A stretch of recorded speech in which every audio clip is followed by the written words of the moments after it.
Hi zusammen, willkommen hier auf meinem Kanal. Ich habe euch in der Vergangenheit noch nie gezeigt, wie man eigentlich ordentlich mit JPEG fotografiert und wie man ein JPEG richtig einstellt. Und ja, das Video fehlt wirklich noch. Wir haben schon so viele Videos hier gemacht und zu 99% fotografiere ich in RAW. Dementsprechend habe ich euch noch nie gezeigt, wie man ein JPEG einstellt. Das kann aber durchaus Sinn machen. Zum Beispiel bei unserer nächsten Fotorally. Warum das so ist, das erfährst du nach dem Intro. Viel Spaß!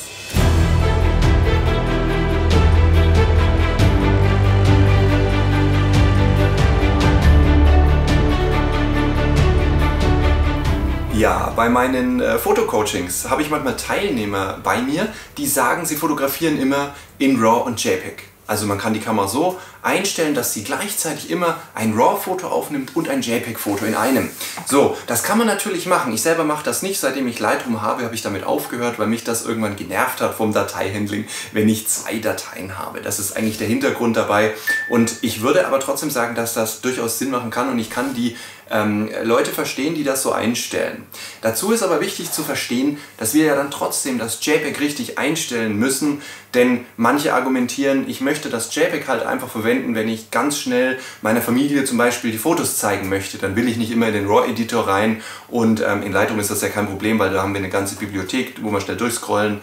Da können wir Ordner bilden, da können wir filtern, da können wir auch in Lightroom unserer Familie die Bilder zeigen. Aber es gibt halt ganz, ganz viele, die wollen gar nichts mit Lightroom zu tun haben. So, und für die ist es natürlich schon sinnvoll, dass wenn sie schnell Bilder zeigen wollen, dass sie eben ein JPEG mit aufzeichnen. Ihr könnt ja auch ein JPEG in kleiner Größe aufzeichnen. Ihr müsst ja nicht immer die feinste Auflösung verwenden fürs JPEG, beziehungsweise die höchste Bit- und Farbtiefe. Ihr könnt das ja reduzieren.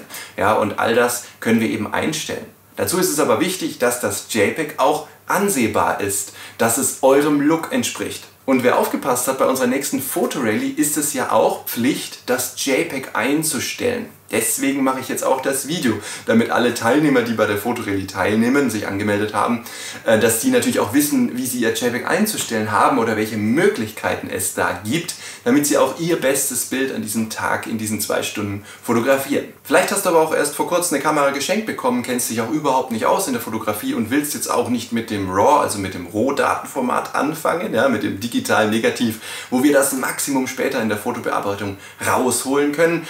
Dann kann ich das auch gut verstehen. Dann ist das vielleicht auch richtig für dich, dass du auch auf JPEG stellst. Und ein Wort noch dazu, das JPEG sollte man auch nicht unterschätzen.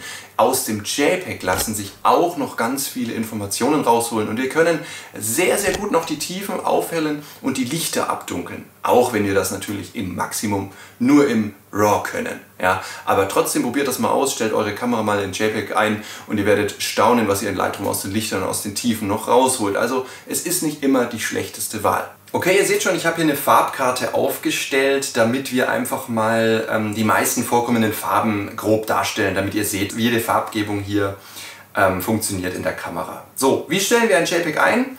Wir gehen mal in das Menü auf die erste Seite hier in der Sony und gehen mal auf JPEG. Da muss auf jeden Fall JPEG eingestellt werden. Das High-Format, das hat sich noch nicht so sehr durchgesetzt. Das lassen wir jetzt mal außen vor, bis es sich durchgesetzt hat. Vielleicht lohnt es sich dann mal ein Video darüber zu machen. Aber jetzt gehen wir mal in JPEG. Außerdem empfehle ich euch hier natürlich die JPEG-Einstellungen mal aufzurufen. Also hier könnt ihr zum Beispiel sagen, ihr wollt nur RAW, RAW und JPEG oder nur JPEG. Da stellen wir jetzt mal nur JPEG ein. Und dann könnt ihr hier halt sagen, wie fein soll denn dieses JPEG aufgelöst sein, wie hoch soll denn die Qualität von diesem JPEG sein. Und ich würde sagen, wenn ihr nur ein schnelles Bild für eure Familie braucht, dann reicht hier oft einfach das Standard-JPEG aus. Wir wollen aber nur in JPEG fotografieren, zum Beispiel auch bei der Fotorally demnächst und da stellen wir natürlich eine höhere Qualität ein, dementsprechend würde ich hier immer auf extra fein gehen, damit wir das Maximale auch in einer eventuellen Bearbeitung noch rausholen können. Natürlich stellen wir von den Megapixeln das Größte erstmal ein, was die Kamera bietet, weil wir haben ja nicht umsonst 2500 € für unseren Kamerabody bezahlt, wenn wir dann die Auflösung halbieren. Das kann natürlich manchmal Sinn machen, aber jetzt erzähle ich euch erstmal, was die beste Qualität ist. So, dann Seitenverhältnis ist auch noch wichtig. Hier ist wichtig, was ihr für einen Sensor verbaut habt. 90% der Kameras haben einen 3:2 Vollformat oder APS-C-Sensor verbaut, aber zum Beispiel die MFT-Kameras, die haben ja einen 4:3 Sensor. Dementsprechend achtet hier auf jeden Fall, dass ihr da nicht 16:9 oder so eingestellt habt, sondern dass ihr die höchste Auflösung. Also wir wollen den ganzen Sensor ausschöpfen und nicht nur irgendwie einen schmalen Streifen. Dementsprechend stellt immer den ganzen Sensor ein, denn wegschneiden können wir später immer noch. Das wäre blöd, das gleich von Anfang an zu machen. Also hier in meinem Fall 3:2, bei euch vielleicht 4:3, wenn ihr eine MFT-Kamera habt. Okay, das waren die groben JPEG-Einstellungen und jetzt geht es in die Farbe. Weißabgleich ist aber auch noch so ein Punkt, den solltet ihr auch so ein bisschen berücksichtigen. Denn in RAW ist der Weißabgleich egal. Den können wir verlustfrei auch später in der Nachbearbeitung einstellen. Ja? Aber wenn ihr in JPEG fotografiert, dann macht ihr praktisch in der Kamera schon euer JPEG fertig. Da muss ich auch immer so ein bisschen lachen, wenn manche mir erzählen, sie wollen keine Bildbearbeitung, weil sie fotografieren in JPEG und sie wollen einen natürlichen Look. Dann sage ich immer, ihr bearbeitet auch, weil eure Kamera ein JPEG abspeichert. Das ist schon eine Bearbeitung. Aus dem RAW in ein JPEG ist eine Bildbearbeitung. Ihr legt hier fest, wie stark soll der Dynamikumfang sein, wie stark soll das geschärft sein, wie bunt soll das sein, soll das schwarz-weiß sein, soll das beschnitten sein? All das legt ihr im JPEG fest. Ja? Also das ist bereits Bildbearbeitung. Also wenn mir jemand sagt, er braucht keine Bildentwicklung, weil er natürlich fotografieren will, dann hinkt das Ganze schon ein bisschen, weil dann müsste er noch mit den alten Negativen rumfuchteln, weil Bildbearbeitung hat man dann, wenn man halt ein JPEG macht. Und da ist der Weißabgleich halt das Problem, weil jetzt habt ihr dann in einem JPEG nicht mehr so viel Spielraum. Ihr könnt zwar das Bild noch ein bisschen kühler, ein bisschen wärmer machen, ein bisschen mehr Magenta, ein bisschen grüner, das könnt ihr noch einstellen in der Bildbearbeitungssoftware, aber trotzdem ist es halt so, dass ihr, wenn ihr das überreizt, Verluste in Kauf nehmen würdet. Dementsprechend macht es Sinn, von Haus auf mal einen korrekten Weißabgleich einzustellen. Wenn dich das Thema Weißabgleich interessiert, da verlinke ich euch am Ende mal ein Video in die Abspannkarten, da erkläre ich dir den Weißabgleich. Okay, also hier würde ich sagen, wenn ihr bei mir zum Beispiel auf der Fotorallye unterwegs seid, dann nehmt am besten den automatischen Weißabgleich, sei denn ihr wollt hier eine bestimmte Farbgebung, also so ein bisschen bläulich oder gelblich, ja, je nachdem, was ihr da einstellen wollt. Das ist natürlich eurer kreativen Freiheit überlassen. Aber der Punkt ist halt der, ihr solltet hier erstmal auf automatischen Weißabgleich stellen, denn er ist zu 90% relativ zuverlässig, wenn es darum geht, euch die korrekten Farben darzustellen. Und dann kommen wir in das wichtigste Menü, denn hier bearbeiten wir natürlich sehr stark unser JPEG. Und das beginnt bei der Dynamikoptimierung. Manche Kameras nennen das auch Kontrastoptimierung. Das bedeutet, ich habe eine Aufnahme mit einem sehr starken Kontrastumfang, wie zum Beispiel hier, ihr seht das. Das Fenster im Hintergrund ist sehr hell und im Vordergrund saufen uns die Schatten ab. Jetzt könnt ihr aber der Kamera sagen, weil ja im RAW diese wahnsinnige Informationstiefe eigentlich zur Verfügung stünde, aber ihr sie nicht nutzen oder abrufen wollt, weil ihr in JPEG fotografiert, können wir trotzdem noch sagen der Kamera, hey, zieh mir die Tiefen so ein bisschen heller raus und speichere mir das ins JPEG, denn dann kann ich besser nachbearbeiten, weil Abdunkeln geht immer rauf, Aufhellen nicht unbedingt. Sei denn, wir reden von ausgebrannten Spitzlichtern, da geht Abdunkeln nicht mehr, das ist gehört auch zur Wahrheit. Aber hier ist halt so, dass die Kamera wissen will, wie stark soll sie denn die Schatten aufhellen. Das ist unheimlich wichtig. Stichwort HDR ist ja, ne? Also da geht es ja auch darum, nicht nur Schatten aufhellen, sondern auch Lichter abdunkeln. Aber hier geht es eher um die Schatten aufhellen. Und da können wir einfach der Kamera sagen, macht das automatisch und ihr seht, da passiert schon richtig was. Hier werden die Schatten schon deutlich aufgehellt.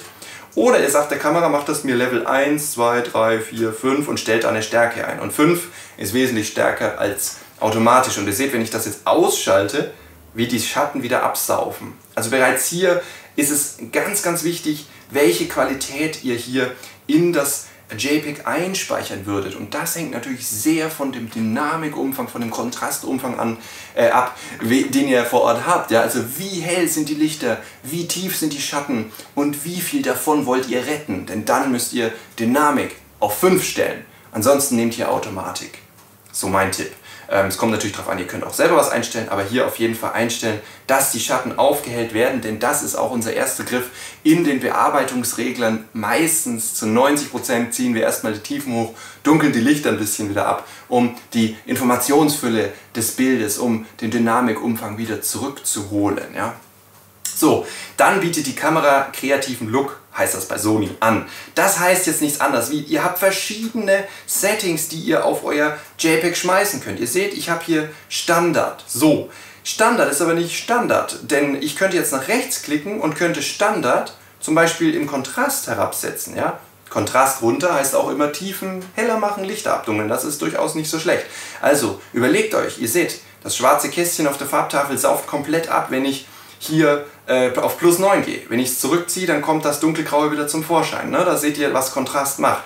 Kontrast macht die hellen Stellen heller und die dunklen dunkler. Nehme ich den Kontrast raus, passiert genau das Gegenteil. Also das brauche ich euch jetzt nicht im Einzelnen erklären, aber ich wollte euch nur sagen, was ihr hier alles einstellen könnt. Ihr könnt auch sagen, wie stark die Spitzlichter abgedunkelt werden. Das kann man ja bei Dynamikumfang nicht einstellen. Da macht er nur die Schatten heller. Aber hier können wir auch sagen, wie viel von den Spitzlichtern soll denn wieder runter reduziert werden. Wie stark sollen die Schatten aufgehellt werden? Wir können hier zusätzlich nochmal die Schatten aufhellen, zu dem Dynamikumfang, den ich euch gerade schon erklärt habe. Dann können wir das Ganze verblassen. Wir klippen sozusagen den unteren schwarzen Kanal aus. Das heißt, schwarz wird dann blasser. Seht ihr das? Das ist kein tiefes Schwarz mehr. Das ist irgendwo hier. Das könnt ihr einstellen, je nachdem wo und wie ihr fotografiert. Ihr könnt die Sättigung einstellen. Ihr könnt weniger sättigen, dann seht ihr, die Würfelchen werden farblos. Ihr könnt die Sättigung extrem hochstellen und dann wird es sehr, sehr kitschig. Alles das kann man hier einstellen. Das sind sozusagen auch die Schärfe natürlich, ja, empfehle ich euch auch immer, wenn ihr ein JPEG fotografiert, nehmt die Schärfe so ein bisschen hoch, wenn ihr nicht mehr nachbearbeiten wollt, aber nicht zu hoch. Schaut euch das anschließend mal, macht mal so eine Aufnahmereihe mit wenig Schärfe und viel Schärfe und Mittelschärfe und schaut euch das mal am Monitor an und guckt, ob was für euch so am besten funktioniert. Da ist jede Kamera, jede Sensorauflösung so ein bisschen anders zu handeln. Ja. Dementsprechend schaut euch das am Monitor an. Dann auch den Schärfebereich können wir hier festlegen. Also sollen Details geschärft werden oder nur die groben Strukturen. Und wir können Klarheit hinzugeben. All das ist bei der neuen Generation der Sonys dazugekommen. Bei den anderen kann man, glaube ich, nur Sättigung, Kontrast und Spitzlichter einstellen, aber hier kann man jetzt auch Klarheit und so weiter einstellen. Sehr, sehr cool. Wir können ganz normal aber auch einfach auf schnelle Presets zugreifen, indem ich jetzt nach unten drücke und sage, ich möchte das Porträt-Presets. Hier werden Hauttöne besonders schön dargestellt. Oder ich möchte neutral, also hier ausgewogene Töne. Ich möchte Vivid, also sehr stark gesättigte, kräftige Farbtöne. Oder die zweite Sache davon, das macht die Schatten sehr hell. Ne? Wir haben hier Vivid sehr kontraststark und wir haben hier sehr hoch im Dynamikumfang. Und wir haben ein flaches Profil. Wir haben weiß ich jetzt nicht, was das heißt. Das ist ein sehr flaches, schönes, finde ich, sehr dezentes Profil, was die Schatten schön anhebt. SH schwarz-weiß. Und wenn ihr ein zweites Schwarz-Weiß wollt, da hatte ich letztens auch einen im Coaching, der hat gesagt, wie kriege ich denn ein zweites Schwarz-Weiß rein? Da habt ihr jetzt hier bei der A7 IV, A7 R5, A1 wahrscheinlich auch, alle die mit dem neuen Menü, da habt ihr halt jetzt auch den Vorteil, ihr könnt da unten nochmal ein eigenes abspeichern. Da geht ihr einfach auf das zweite Schwarz-Weiß und konfiguriert euch das so, wie ihr wollt. Hier rechts mit den Reglern, Kontrast hoch, ne, hat man ja Kontrast runter oder Kontrast richtig hoch. Kann auch sehr ausdrucksstarke Bilder geben. Da könnt ihr ein zweites Schwarz-Weiß euch programmieren und hier bleibt das dann gespeichert. Ja. Das ist eben wichtig und hier seht ihr schon, habt ihr eine riesige Fülle an Reglern zur Verfügung, damit ihr euer perfektes JPEG einstellt. Und auch bei der Fotorallye würde ich euch das empfehlen. Befasst euch vorher damit, damit ihr die Rallye gewinnt, damit euer Foto später von der Community am besten bewertet wird. Ja, wir machen das ja anonym, ohne Namen. Ihr, Community da draußen, ihr könnt alle abstimmen, welches Bild gewonnen hat und dann wird der Gewinner bekannt gegeben. Und der Gewinner ist dann wieder später im Finale. Also all das hier kann man eben justieren. Und ein Schwarz-Weiß-Bild, ein Tipp an dieser Stelle, kann durchaus auch mal gewinnen. Meistens, muss man fair dazu sagen, sind es die bunten Bilder. Wenn ich ein Schwarz-Weiß-Bild auf Instagram hochlade, dann bekommt es durchaus Likes. Aber nie so viel Likes, wie wenn ich irgendwie eine knallbunte Milchstraße hochlade. Das ist halt leider das Instagram-Phänomen. Ja? Mir selber gefällt aber der Schwarz-Weiß-Look auch sehr gut. Und hier muss man natürlich auch mutig sein und sagen, das passt jetzt sehr gut in Schwarz-Weiß und ich wette, dass ich mit dem Bild gewinne. Ja, dann stell das auch ein, ja? Keine Frage. Also hier, wie gesagt, sehr viele Einstellungen. Dann haben wir das Fotoprofil noch. Das ist eigentlich eher ein Filmprofil, wo wir hier zum Beispiel das sehr flache S-Log 3, das kann er jetzt hier gar nicht anzeigen, der Monitor, oder er wechselt kurz. Hier können wir das sehr flache S-Log 3 einstellen, also ein sehr kontrast- und farbloser Look, ja. Und es ist eigentlich ein Filmprofil. Ich würde es euch jetzt nicht so zum Fotografieren ans Herz legen. Ihr könnt aber auch hier extrem viele Einstellungen treffen. Und zwar immer dann, wenn ihr rechts einen Pfeil habt. Zum Beispiel in dem PP4, das ist auch sehr beliebt. Dann könnt ihr rechts mit dem Pfeil klicken und da könnt ihr auch ganz viel einstellen, was theoretisch auch in euer JPEG reingeschrieben wird. Aber wie gesagt, Vorsicht, das sind eigentlich Videoprofile. Sie heißen bei Sony halt nur Fotoprofile, weil manche sie halt auch gerne fürs Fotografieren verwenden. Also hier so ein bisschen aufpassen. Und letzter Tipp, wenn ihr Porträt fotografiert, dann könnt ihr einen Soft-Skin-Effekt einstellen. Also wie weich soll die Haut gezeichnet werden. Und hier ein Tipp an dieser Stelle, stellt hier ruhig einen leichten Weichzeichner ein. Ich würde ihn immer auf der niedrigsten Stufe lassen, denn ab Mittel schaut es künstlich aus, aber so ein leichter Weichzeichner, das ist im Grunde auch das, was wir später in der Bildretusche schon auch anwenden. Wir nehmen hier die Schatten ein bisschen raus, ne, aus den Falten, die hier überall sind, und das ist im Grunde, die Hautstruktur wird ein bisschen abgesoftet, damit man etwas jünger aussieht. Ja? Das sind schon die Sachen, die wir auch später in der Bildbearbeitung anwenden. Dementsprechend würde ich hier im JPEG euch schon empfehlen, nehmt hier eine leichte Soft-Skin-Effekt rein. Wenn ihr in RAW fotografiert, könnt ihr das ja auf Ausstellen. Ja, hättest du gedacht, dass man so viel einstellen kann im JPEG? Mir hat es sehr viel Spaß gemacht, dir das mal zu zeigen. Schreib mir gerne unten mal in die Kommentare, es interessiert mich wirklich sehr, ob du eher in RAW fotografierst oder in JPEG oder in JPEG und RAW und wo du die Vor- und Nachteile dieser Sache siehst. Ich habe dir gezeigt, wie du JPEGs einstellen kannst in deiner Kamera, und ich hoffe, das hat dir geholfen. Ich würde mich über ein Like und ein Abo freuen, wenn du es nicht schon lange getan hast. Und dann sehen wir uns beim nächsten Video mal wieder. Bis dahin, ciao.